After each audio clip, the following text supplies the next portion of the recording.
नमस्कार, India voice पर स्वागत है आपका। मैं हूं आपके साथ प्रियंका मिश्रा। झारखंड की सियासत में कल्पना के कदमों की रफ्तार धीरे धीरे बढ़ती नजर आ रही है। लोकसभा चुनाव में अपने दम पर जेएमएम की साख बचाने के बाद अब कल्पना सोरेन ने एक पोस्ट कर फिर से हलचल खड़ी कर दी है। जहां एक तरफ कल्पना सोरेन ने जेल पर आवाज उठाते हुए हेमंत सोरेन की जान को खतरा बताया है और सभी आदिवासियों को एकजुट होने को लेकर अपील की है। साथ ही एकता ना होने पर मणिपुर जैसी स्थिति पैदा होने की बात कही है, जिसके बाद अब बीजेपी से बाबूलाल मरांडी ने मोर्चा संभालते हुए चंपई सोरेन की सरकार पर ही सवाल खड़ा कर दिया है। तो आज बात होगी झारखंड में सियासी हलचल की, लेकिन उससे पहले आप एक नजर डालिए इस रिपोर्ट पर। अपनी ही सरकार में सुरक्षित नहीं हेमंत सोरेन। कल्पना सोरेन के ट्वीट पर तेज हुई सियासत। बाबूलाल मरांडी ने किया कल्पना सोरेन के ट्वीट पर पलटवार। साजिश, सियासत और सवाल। कल्पना सोरेन के इस सोशल मीडिया पोस्ट ने सियासी हलचल एक बार फिर बढ़ा दी है। कल्पना ने फेसबुक पर यह पोस्ट करते हुए झारखंड वासियों से आह्वान किया है कि झारखंड के लोगों को हेमंत सोरेन के पक्ष में मजबूती से खड़े होने की जरूरत है, नहीं तो इस राज्य को बीजेपी मणिपुर बनाने से बाज नहीं आएगी। वहीं उनके इस पोस्ट पर बाबूलाल मरांडी ने भी पलटवार किया है। बाबूलाल ने क्या कहा उस पर बाद में आते हैं, मगर उससे पहले कल्पना के सोशल मीडिया पर किए गए इस पोस्ट के मायने समझते हैं। दरअसल कल्पना सोरेन ने दिवंगत पादरी स्टेन स्वामी की हिरासत में मौत का मामला उठाते हुए कहा कि झारखंड ने इस चुनाव में 84 वर्षीय जेसुइट पादरी और आदिवासी अधिकार कार्यकर्ता फादर स्टेन स्वामी का बदला लेना शुरू कर दिया है। हिरासत में उनकी मौत भारत के मानवाधिकारों और लोकतंत्र पर एक काला धब्बा है। वो अधिकारों के लिए लड़ रहे थे। फिर इसके बाद कल्पना सोरेन ने आगे लिखा कि जिस तरह सबसे कमजोर वर्ग के लिए आवाज उठाने वाले फादर स्टेन को संस्थागत उपेक्षा और अन्याय के द्वारा चुप करा दिया गया था, ठीक उसी तरह का उत्पीड़न आज हेमंत सोरेन पर हो रहा है। आज हर झारखंडी को हेमंत सोरेन के पक्ष में मजबूती से खड़े होने की जरूरत है, अन्यथा वे झारखंड को मणिपुर बनने से नहीं रोकेंगे। अब इस पोस्ट के बाद झारखंड की सियासत हिलोरे मार रही है। आरोप बड़ा था, ऐसे में जवाब देने के लिए खुद बाबूलाल मरांडी को सामने आना पड़ा। मरांडी ने भी सोशल मीडिया पर पोस्ट करते हुए लिखा कहा कि आपको लोगों को उठाकर जेल में डालने की बड़ी इच्छा थी। सत्ता के अहंकार में आपने सैकड़ों बेगुनाहों को जेल में ठूंस दिया।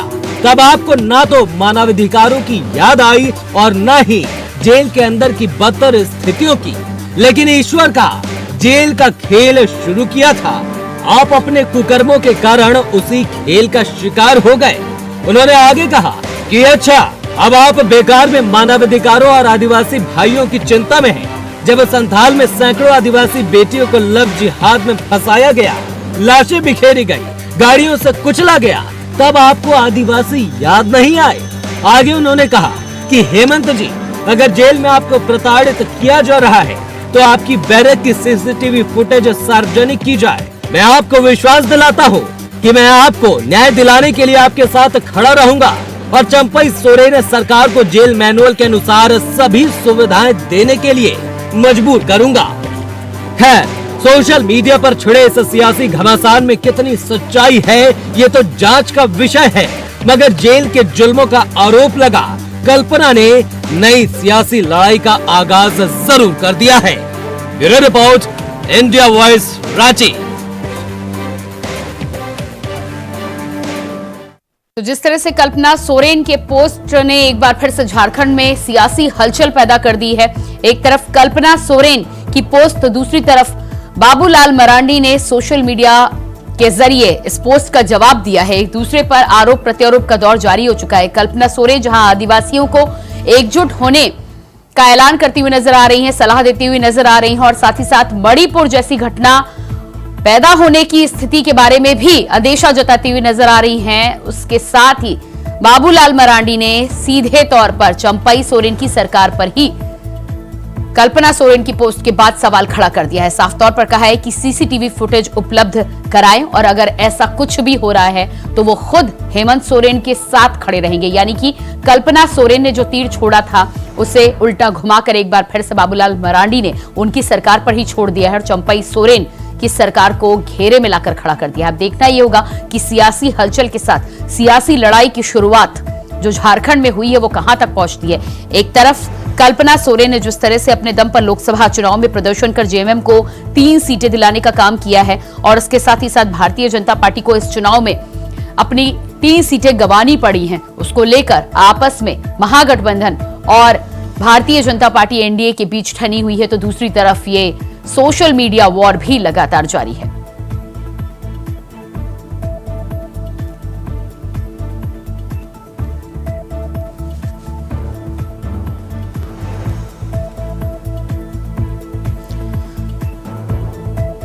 तो हम इसी विषय पर चर्चा की शुरुआत करेंगे। हमारे साथ अजय कुमार पांडे जी रांची से संवाददाता हमारे स्टूडियो से जुड़ रहे हैं और स्वागत है आपका सबसे पहले तो। इसके अलावा अशोक बड़ाइक जी हमारे साथ बीजेपी से जुड़ रहे हैं, आपका भी बहुत बहुत स्वागत है।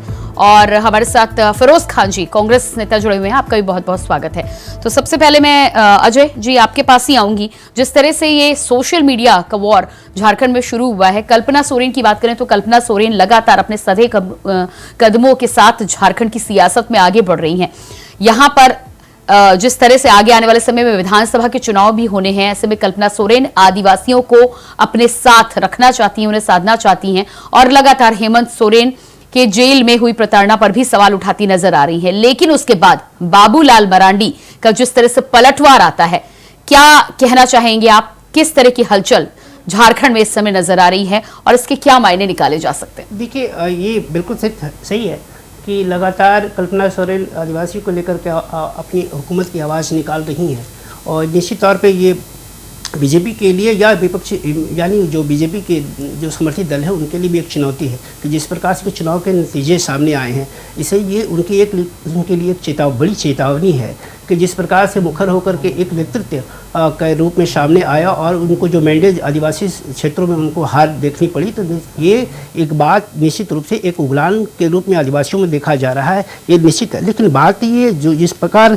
फादर स्टीफन स्वामी की बात हम कर लेंगे तो वो कई दशकों से वो आदिवासी अधिकार के लिए लड़ाई निश्चित रूप से लड़ रहे थे, लेकिन एनआईए ने 2000 में कथित तौर पर आतंकी लिंक के तहत पे उन्हें गिरफ्तार किया गया था और उनकी अधिक उम्र होने के कारण उनकी मौत हुई थी। इस पर वो तुलना की जा रही है, बिल्कुल गलत है। क्योंकि देखिए, आपको मैं बता दूं कि हेमंत सोरेन आदिवासी अधिकार के लिए निश्चित रूप से वो भी अधिकार लड़े हैं, लेकिन जो इस समय वो इस वक्त जो जेल की बात करेंगे तो जेल में वो जमीन घोटाले के कथित मामले में वो जेल में है और वो अभी मामला न्यायालय में अधीन है। तो ऐसे में उनके साथ ये न्यायोचित नहीं है कि जोड़ना, तो निश्चित रूप से ये इस राज्य के लिए किसी भी कीमत के लिए सही नहीं है। ठीक है, हमारे साथ अशोक जी भी बने हुए हैं। अशोक जी, मेरी आवाज आप तक पहुंच पा रही है? जी मैडम। जी अशोक जी, जिस तरह से कल्पना सोरेन की पोस्ट सामने आई है और उसके बाद बाबूलाल मरांडी का पलटवार सामने आया है, सीधे तौर पर जेल पर सवाल उठाने को लेकर चंपई सोरेन की सरकार को आपने घेरे में खड़ा कर दिया है, लेकिन आदिवासियों को साधने का जो काम कल्पना सोरेन कर रही हैं उसको लेकर क्या? देखिए, सबसे पहली बात, राज्य और देश की जनता जानती है कि माननीय पूर्व मुख्यमंत्री हेमंत सोरेन जी तो किस मामले में जेल में बंद है। इतनी इनको आदिवासी के प्रेम थी तो आदिवासी तो जमीन घोटाले के मामले में आरोपित नहीं होते। तो सबसे पहली बात तो हेमंत सोरेन जी कोई क्रांतिकारी कदम उठाकर वो जेल नहीं गया, वो एक भ्रष्टाचार का आरोपी है और आरोपी के साथ एक जेल में जिस तरह से इनके साथ ट्रीट किया जाता है वैसा ट्रीट होता है। जिस तरह से कल्पना सोरेन जी ने ट्विटर सोशल मीडिया के माध्यम से आरोप लगाया है कि जेल में यातनाएं दी जा रही, तो थोड़ा मैडम को मैं कल्पना सोरेन जी को मैं याद दिला दूं कि आपके साथ मुख्यमंत्री चंपई सोरेन जी लगातार आपके साथ फ्लाइट में और बैठकों में अगल बगल बैठते हैं, आपको उनकी अलायंस के बैठक में भी बैठते हैं। तो थोड़ा मुख्यमंत्री जी से ये प्रश्न पूछनी चाहिए कि जेल जो भी मैनुअल की जो भी रूल्स होती है, जेल वो कहीं ना कहीं वो मुख्यमंत्री। नहीं, ठीक है बड़ाइक जी, आपके पास में आती हूँ, हमारे साथ जेएमएम से आपके पास में वापस आती हूँ, 1 मिनट दीजिएगा मुझे। राजेश मंडल जी हमारे साथ जेएमएम से भी जुड़ चुके हैं। राजेश मंडल जी, कल्पना सोरेन ने जो सवाल उठाया है उसको लेकर अशोक बड़ाइक जी कह रहे हैं कि मुख्यमंत्री आपके हैं, तो फिर सवाल आप किससे कर रहे हैं? और मुख्यमंत्री के पास गृह विभाग है मैडम, देखिए गृह विभाग के अंदर में आता है। अशोक बड़ाइक जी बड़े तेज तर्रार नेता हैं और काफी जानकार हैं और इनको सच जो भारतीय जनता पार्टी से जुड़े हुए लोग होते हैं ना, सच का सामना नहीं करते। वो फरेब और जो आप समझा दें जेल में उत्पीड़न को लेकर वो क्या कहना चाह रही है, किस पर इशारा कर रही है? हाँ। मैं बता रहा हूँ प्रियंका जी, बता रहा हूँ। आप सब मीडिया कर्मी भी इस बात को जान रहे हैं कि किस तरह से भारतीय जनता पार्टी ने केंद्रीय जांच एजेंसियों का इस्तेमाल, चाहे दिल्ली में हो, चाहे वेस्ट बंगाल में हो, चाहे वो झारखंड में हो। आज झारखंड में भी राज्य सरकार हमारी है, आप लोग उल्टे हमारे ही चंपई सोरेन सरकार को जहां घेरने का प्रयास कर रहे हैं, वो हमारी कल्पना जी की मंशा नहीं है।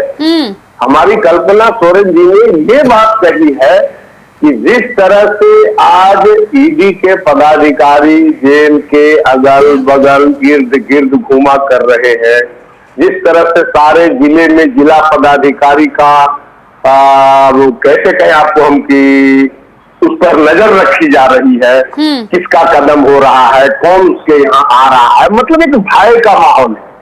कल के दिन मतगणना। अच्छा, तो आप कह रहे हैं कि आपकी सरकार राज्य में चल रही है और उसके बाद भय का माहौल है झारखंड में? प्लीज मैडम, नहीं, जस्टिफाई कीजिए ना जी। हमारा बस इस बात को आप लोग समझ रहे हैं कि ये आज भी भय का वातावरण आज भी ये अपना खड़ा रखे हुए हैं, वो केंद्रीय जांच एजेंसियों के माध्यम से। उसमें से अब आपने ये देखा कि हमारे माननीय न्यायालय ने भी अगर हमारे बड़े पापा के श्राद्ध में हेमंत जी को दिया, बोला एक भी बात मीडिया के अंदर नहीं रख सकते। अच्छा, ये जो बात आप कह रहे हैं इस पर मैं अशोक बड़ाई जी का जवाब लेना है। अशोक बड़ाई जी, आप जवाब दीजिएगा इस पर। ये जवाब देने की स्थिति में नहीं है, सबसे पहले तो मैं स्पष्ट कर दूं। नहीं, और अशोक जी से आपके पूछना चाहेंगे कि बराबर जमीन का पहले इनको कुछ शेर पता है, वो बैठने वाली है कुछ दिनों के बाद में, और झारखंड मुक्ति मोर्चा के मुख्यमंत्री है, तो ये किससे सवाल कर रहे हैं? अरे बाबूलाल मरांडी जी ने तो स्पष्ट मांग किया है राज्य सरकार और केंद्र सरकार की बात करते हैं। आप भारत का गिरवान में पहले झाँक के देखिए। अच्छा, जेल ईडी के दायरे में आता है, सीबीआई के दायरे में। मुख्यमंत्री को जेल के अंदर डालते हैं, मुख्यमंत्री को। अरे राजेश मंडल जी, वो तो तिहाड़ जेल में है, तो वो तो फिर भी शिकायत कर सकते हैं। पूर्व मुख्यमंत्री हेमंत सोरेन तो झारखंड में ही है। वही ना मैडम, की आवाज बनकर पूरे प्रदेश में देश भर में काम कर रही है। और अच्छा ठीक है, आप अगर कह रहे तो मैं आपके सहयोगी फिरोज जी से भी जानना चाहूंगी। फिरोज जी, आप समझाइएगा जरा। जी जी, आप जानिए। राजेश मंडल जी कह रहे हैं कि झारखंड में भय का माहौल है, तो क्या देखिए, भय का माहौल है तो लॉ एंड ऑर्डर किसके हाथों में? राज्य को ना दुरुस्त करना लॉ एंड ऑर्डर। कानून का उल्लंघन तो आप जवाब दिए हैं, अभी लोकसभा का रिजल्ट इंतजार करिए, इंतजार का मजा लीजिए।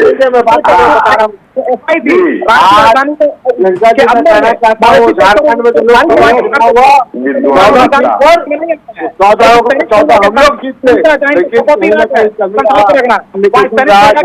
ठीक है। बड़ाई जी आते हो, फिरोज खान जी को भी मौका दीजिएगा। जी अशोक बड़ाई जी, फिरोज खान जी को भी मौका दीजिएगा अपनी बात रखने का। गठबंधन तो हुआ था, लेकिन गठबंधन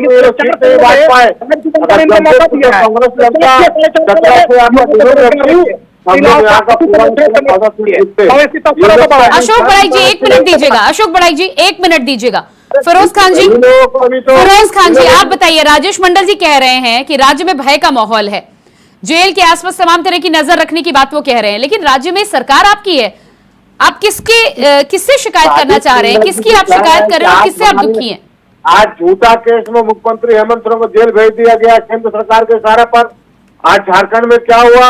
आज मैं कहना चाहता हूँ कि यहाँ पर झारखंड में जो है आदिवासी और मुस्लिम समीकरण। अरे फिरोज खान जी, चलिए केस को लेकर आप बात मत कीजिए, कोर्ट में मामला चल रहा है, लेकिन जेल में पूर्व मुख्यमंत्री हेमंत सोरेन को रखना और जिस तरह से कल्पना सोरेन कह रही है कि उनका उत्पीड़न हो रहा है, वो किसकी जिम्मेदारी है? राज्य में है तो राज्य सरकार की जिम्मेदारी नहीं है क्या? राज्य सरकार तो ठीक है, राज्य सरकार चल रही है अपने दम पर चल रही है। नहीं तो आपको खतरा किससे है? राज्य में अगर सरकार आपकी है, अगर किसी और पार्टी की सरकार होती तो आप ये सवाल उठाते। अगर सरकार आपकी है तो क्या आप कहना चाहते हैं कि लॉ एंड ऑर्डर आपके हाथ में नहीं है, या जेल में भी बीजेपी और ईडी का दखल है? क्या कहना चाहते हैं आप? मैंने आपकी बात समझ। देखिए केंद्र सरकार जेल मैनुअल जो है वो अलग चीज है, पुलिस अलग चीज है, कोर्ट अलग चीज है, पुलिस अलग, सब अलग अलग दायरा अपना अलग अलग काम करने का है। उससे आपको मैं कहना चाहता हूँ, कल्पना सोरेन जी ने जो बीड़ा उठाया है, अभी 2 महीना में रिजल्ट दिख गया, 5 और 9-5 का गेम हो गया है। अभी विधानसभा चुनाव 9-5 का गेम तो ठीक है, लेकिन फिरोज खान जी आप लोग ये भूल जाते हैं कि विरोध करते करते आप अपने ही सरकार को अपने खुद को ही कटघरे में खड़ा करने का काम करते हैं, फिर भारतीय जनता पार्टी तो जवाब देगी। अशोक जी जवाब दीजिएगा। मैडम मैं थोड़ा फिरोज जी को याद दिला दूं, यही जेल था, जेल के अंदर से इनके झारखंड मुक्ति मोर्चा के नेता, जो झारखंड मुक्ति मोर्चा के नेता जो पंकज मिश्रा जी 1200 करोड़ के आरोपी थे माइंस घोटाले के, वो जेल के अंदर से डीसी और कई ऐसे जो राज्य के पुलिस थे उनको जांच प्रभावित करने के लिए फोन करते थे, और ये वही जेल है होटवार के सामने। आपकी बात भारतीय जनता पार्टी बन गई है, उस समय यही बात तो हम जनता के बीच में बताना चाहते हैं। राज्य की सरकार ने लोकतंत्र क्यों, आपके हम लोगों ने लड़ाई क्यों खतरे में है, इस बात की काम कर रही है। केंद्रीय जांच एजेंसियों के माध्यम से भयभीत कर दिया है, उसी को ढंग से काम करने नहीं दिया जा रहा है। बातें करते हैं, आप देख रहे हैं कि लगातार आप कौन सा अन्याय करिएगा। एक जनता के द्वारा चुने गए लोकप्रिय मुख्यमंत्री को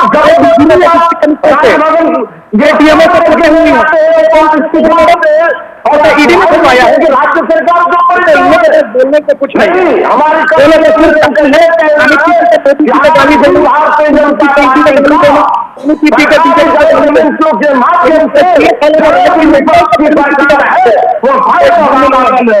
और हमारे विपक्ष के नेताओं को प्रताड़ित किया जा रहा है। बात को हमारी कल्पना मैडम जी ने किस बिंदु पर कहा है उसको समझने का प्रयास करिए। लोग झारखंड मुक्ति मोर्चा गठबंधन की सरकार को घेरने का प्रयास नहीं करिए। कतल बुद्धि वाले अगर आपकी सरकार को इंतजार करिए, केंद्र पूर्व मुख्यमंत्री जिनके ऊपर दिया जा रहा है। नहीं तो राजेश मंडल जी आप ही कहना चाह रहे हैं कि राज्य में आपकी सरकार होते हुए, महागठबंधन की सरकार होते हुए भारतीय जनता पार्टी के द्वारा आपको राज्य में परेशान किया जा रहा है, ये कहना चाह रहे हैं? वातावरण मैं क्या कह रहा हूँ मैडम, प्रियंका मैडम आप समझाते हैं हमारी बातों को, बात करके इन लोगों के भ्रामकता में मत साथ दिया जाए प्लीज। नहीं आप अपनी बात, मैं आपसे पूछ रही हूँ, आप बताइएगा आप क्या कहना चाह रहे हैं? सच ये हम कहना चाह रहे हैं कि हमारी कल्पना मॉडल का इस तरह से कहना कि जेल में हमारे माननीय हेमंत सोरेन जी को प्रताड़ना का शिकार हो रहे हैं, उनका कहने का मुख्य मकसद ये है कि आज के समय में भी भारतीय जनता पार्टी के जो आपके ये दोनों केंद्रीय जांच एजेंसियां सीबीआई ईडी ये लोग है, ये इस तरह से ही घूमता है, इस तरह से हर चीज बोलने का प्रयास करता है। हम देख रहे हैं कि जो दुमका में डीसी थे अनुज कुमार उन्हें भी बुलाया जा रहा है। आज जनता का काम करने में आईएएस बनने लगा है, यही तो हम लोगों का चुनाव का मुद्दा बना और आज जनता पार्टी को हैसियत बनाने के लिए जनता ने मजबूर किया है। और हो ना हो देखिएगा भारतीय जनता पार्टी के अंदर भी जो चंद्रबाबू नायडू है या नीतीश नहीं ठीक है राजेश मंडल जी, अगर आप ये बात करते भी हैं, अशोक बड़ाई जी इसका जवाब देंगे, लेकिन जिस तरह से आपको चुनाव प्रचार प्रसार करने के लिए आपने चुनाव का दरवाजा कोर्ट का दरवाजा खटखटाया कि नहीं खटखटाया, तो अगर आपको इतनी शिकायत है और सरकार आपकी है, फुटेज निकलवाना आपके लिए कोई मुश्किल नहीं है, तो आप क्यों नहीं सबूत के साथ कोर्ट का दरवाजा खटखटाते? मैडम जी आज तो आप और यही बात तो बाबूलाल मराठी कहते हुए नजर आ रहे हैं कि आप वो फुटेज निकलवा दीजिए, अगर कहीं कोई दिक्कत होगी तो आप सवाल खड़ा कर सकते हैं और उसके बाद सबूत के साथ आप सवाल खड़ा कर सकते हैं। लेकिन आप ऐसे ही अगर बातें करेंगे तो जाहिर सी बात है कि सवाल आप पर भी उठेंगे। देखिए मैडम, माननीय न्यायालय पर हम लोगों को किसी भी तरह का संविधान में कोई अधिकार प्राप्त नहीं है कि उन पर हम टीका टिप्पणी कर सकें, लेकिन आपके सामने ये भी उदाहरण है, एक पार्टी के नेता अरविंद केजरीवाल जी को कुछ दिनों के लिए पैरोल पर पार्टी का मुख्य नेता होने के कारण उन्हें प्रचार का समय मिला। लेकिन हम लोग गरीब गांव गरीब की सरकार की पार्टी झारखंड मुक्ति मोर्चा, हमारा जल जंगल जमीन की सुरक्षा वाली पार्टी, हमारे नेता ने भी अर्जी लगाई, लेकिन हम लोग न्यायालय को तो कुछ नहीं बोल सकते ना। लेकिन उदाहरण तो सामने है इन सारे विभागों में। लेकिन आप सबूत तो ला सकते हैं, अगर आप उत्पीड़न की बात कर रहे हैं तो सबूत तो ला सकते हैं, सरकार आपकी है। अजय जी हमारे साथ बने हुए हैं, आपके पास वापस आते हैं। हाँ, आज जो जमीन का आरोप लगा रहे हैं प्रियंका जी, कहाँ हमारे पास सबूत इकट्ठा कर पाए? अच्छा, तो ऐसे में तो आप फिर हार कर ही बैठे हैं। सरकार आपकी, लॉ एंड ऑर्डर आपका, उसके बाद भी आप परेशान हैं। आप जिस तरह से लाचारी की बात कर रहे हैं, कोर्ट को लेकर भी आप लाचारी की, तो फिर ऐसे में तो आपने मान लिया है कि सारे दरवाजे आपके लिए बंद हैं। अजय जी, दरवाजे नहीं, हम लोग लड़ रहे हैं जनता के दरबार में। आज हमने लड़े, आप रिजल्ट देखिए झारखंड का जो आरोप लगाइए, आरोप आप लगाइए, बिल्कुल लगाइए। अगर आरोप में कोई सच्चाई है तो सबूत भी पेश कर दीजिए। आज मैडम, आज ये मेरी लड़ाई का ही नतीजा है कि कल्पना सोरेन जी के लगातार जो हेमंत जी के अनुपस्थिति में जिस तरह से बागडोर संभाला, और झारखंड आदिवासी बाहुल्य राज्य के रूप में जाना जाता है। कोई दो राय नहीं है कि लोकसभा में आपका प्रदर्शन बेहतर रहा है। तमाम एसटी रिजर्व सीटों पर हमने ठीक है। राजेश मंडल जी आपके पास आती हूँ, अजय पांडे जी हमारे साथ लगातार बने हुए हैं, मैं आपकी बात कराती हूँ, समय दीजिएगा। राजेश मंडल जी वापस आती हूँ आपके पास में। अजय जी, क्या लगता है आपको, जिस तरह से राजेश मंडल जी यहाँ पर आरोप लगा रहे हैं और साफ तौर पर कह रहे हैं कि भारतीय जनता पार्टी और ईडी अभी भी हावी है वहां पर, और राज्य में भय के माहौल को लेकर बात कर रहे हैं, न्यायालय के भी फैसले को लेकर उन्होंने हाथ जरूर जोड़ा है, लेकिन कहीं ना कहीं सवाल खड़े किए, क्या कहना है इस पर आपका? इस पे मेरा मानना है कि हेमंत सोरेन जो है वो राज्य के पूर्व मुख्यमंत्री हैं, और जिस प्रकार से न्यायालय के अधीनस्थ में उनकी जो भी जेल में चीज़ें हो रही है, उत्पीड़न के मामले, ऐसे इस पर साफ तौर से इनकार किया, क्योंकि वो उत्पीड़न के मामले में हर हमेशा आप समझिए कि हर एक कैदी, मुख्यमंत्री हो एक सामान्य कैदी हो, उनकी सारी मॉनिटरिंग कोर्ट करती है। तो ऐसे में इस प्रकार के उत्पीड़न के जो मामले के सामने हैं वो इनकार किया जा सकता है। और रही बात की उनके राजनीतिक मुद्दे हो सकते हैं, उनके उत्पीड़न करने का मामला अलग हो सकता है, लेकिन राज्य में इसी प्रकार की किसी भी स्थिति में नहीं, मुख्यमंत्री के अलावा कई ऐसे नेताएं हैं, कई ऐसे लोग हैं कि जो राजनेता जो आंदोलन से लेकर के तमाम चीज़ों को लेकर के जेल में बंद है, तो उनके साथ ऐसी कोई उत्पीड़न वाली बात ही सामने नहीं। अगर ऐसा राज्य में ऐसा होता तो सारी सरकार की एजेंसियाँ उनके पास है, सब कुछ उनके पास है, तो चीज़ें सामने बाहर आ सकती थी। लेकिन उनके जो भी निर्णय हैं, ये बिल्कुल मैं इसे खारिज करता हूँ कि जो भी न्यायालय में जो भी बंदी है, या मुख्यमंत्री हो या सामान्य अन्य व्यक्ति, वो उसमें सारी चीज़ें हमेशा कोर्ट इस पर समय समय पर निर्धारित चीज़ों पर वो मॉनिटरिंग करती है, और इसे बिल्कुल किया जा सकता है। ठीक है। फिरोज खान जी, जिस तरह से अजय जी ने बोला कि इस तरह की मॉनिटरिंग होती है लगातार, और इस तरह के जो आरोप बताए जा रहे हैं, इस पर बहुत ज्यादा भरोसा उन्हें नहीं हो रहा है। अब आपकी क्या राय है, आपकी पार्टी की क्या राय है, ये अलग बात है, लेकिन एक बात बिल्कुल तय है, आदिवासियों को साधने के लिए लगातार जिस तरह के आरोप लगाए जा रहे हैं, उसमें ऐसा तो नहीं कि अपनी सरकार को कटघरे में खड़ा कर दिया जा रहा है? नहीं, देखिए, क्योंकि आने वाले समय में विधानसभा के चुनाव भी होने हैं। पूर्व मुख्यमंत्री हेमंत सोरेन और आदिवासियों को जोड़कर जिस तरह का नतीजा भी निकला है, उसको दोहराने की बात जरूर होगी। देखिए, मैं कड़वा सच बोल रहा हूँ कि भारतीय जनता पार्टी ने और मोदी सरकार ने हेमंत सोरेन को जेल भेज करके बहुत बड़ा गलती किया। तो लोगों को पता नहीं था कि आदिवासी एकजुट हो जाएगा, एक साथ हो जाएगा। अभी तो हम लोग कांग्रेस 7 पे लड़ी, जेएमएम 5 पे लड़ी, आरजेडी 1 पर, सीपीआई सीपीएम 1 पर।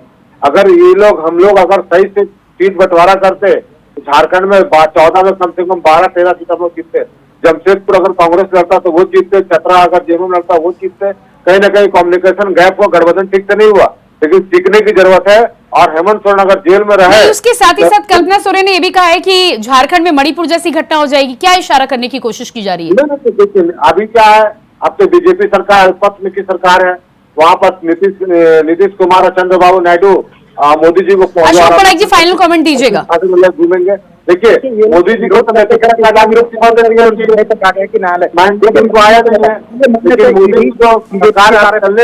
वहाँ पर वही लोग चलने देंगे। ठीक है, फिरोज खान जी आती है। अशोक पराग जी अपनी बात पूरी कीजिए, फाइनल कमेंट। ये अपने आप को पाक समझते हैं, तो न्यायालय इनको इतने दिनों से अभी तक इनके बेल पिटीशन को क्यों बार बार खारिज कर रही है? देखिए मैडम, मैं तो स्पष्ट कहता हूं कि दाल काली नहीं, पूरी की पूरी दाल काली है, इसलिए न्यायालय भी इनको बेल अभी तक इनको दे नहीं पा रही है। तो ये लोग अपने गिरेबान में झांके, ये घूम फिर के सिर्फ सहानुभूति बटोरने के लिए आदिवासी कार्ड हर बार चलते रहते हैं। तो हर बार आपका लॉ ही नहीं क्या बोलिएगा। ये राज्य की जनता देख रही है कि जेल आपका है, आपके जेल के अंदर राजेश मंडल जी फाइनल कमेंट। राजेश मंडल जी फाइनल कमेंट।